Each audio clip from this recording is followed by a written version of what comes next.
So let's dive into this whole issue of no more PowerPoints.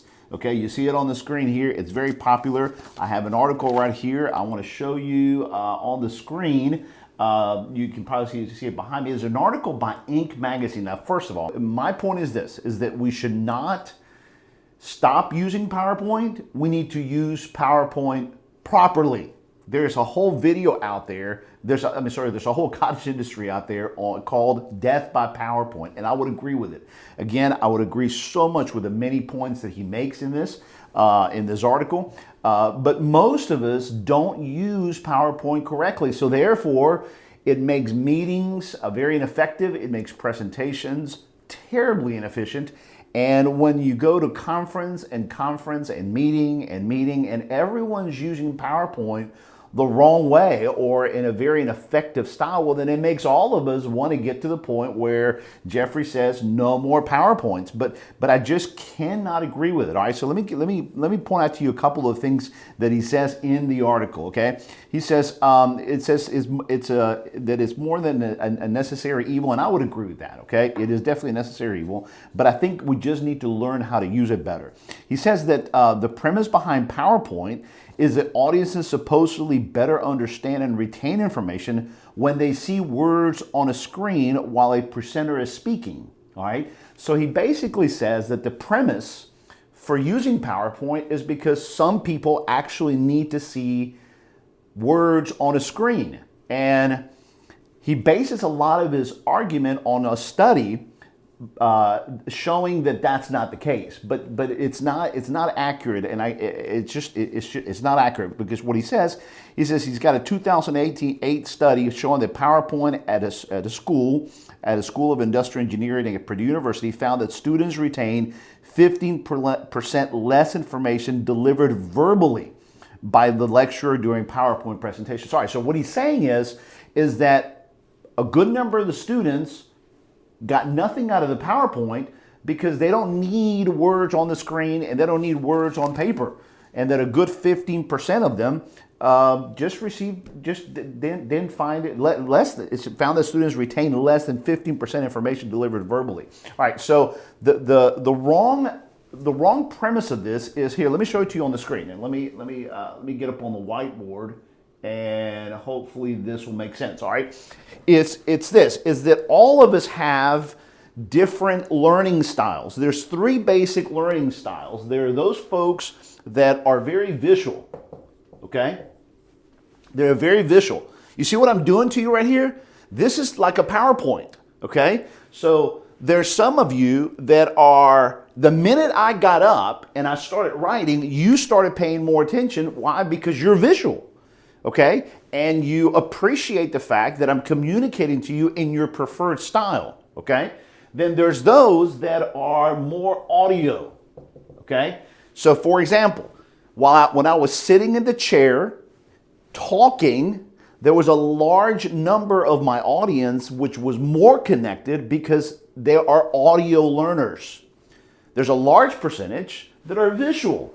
Okay, and so when one type of audience disconnects, the other one's connecting. And when one connects, the other one's disconnecting. So the responsibility of the presenter is to have a presentation that speaks to both sides of the learning styles. Okay, well, I wish that this was as easy as this, but it's not. It's more complicated because there's a third, okay? And that is the kinetic, okay? Those are the folks that their learning style is, they have to touch things, okay? So you have these folks that they have to see things, okay? These folks have to hear things, and then these folks that have to touch something, all right? Well, this is where, let's talk a little bit about the third one. Okay, the third one here is where the handouts come into play. Okay, so there's a bunch of you out there whose learning style is better if you are touching things. Well, I don't have the ability to do that right now, so I'm probably not connecting with the audience that likes to touch material. All right, but right now I'm probably connecting a whole lot with the folks that see things. All right, and this is no different than this. okay, on the screen. All right, let me move this, let me expand this a little bit. By the way, I hope you like the zooming that I'm able to do here, okay? It's no different than this right here, which is a PowerPoint, okay? A board on this side or a PowerPoint on this side. There's nothing wrong with using these tools. It's just how do you use it, okay? So the whole idea of saying no more PowerPoints, well then what does that do to the whiteboard? Okay, does that mean I can't use a whiteboard because I'm putting this words on the screen? No, it misses the whole point. It's an over argument. My argument is you have to remember there's 3 styles of learning, and a good PowerPoint addresses the fact that some folks have to see things, but you have to learn how to use your PowerPoints correctly, and don't try to fit everything into your PowerPoint. So let me give you an example of that, okay? All right, so let me show you a quick example, and let's go to the screen, okay?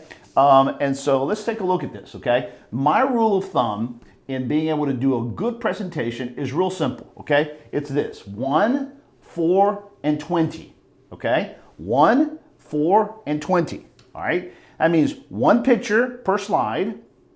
On your specific slide, don't have more than 4 points. If you're making more than 4 points, you're killing your audience with too much information. Okay. Let me check my time for my segment length here.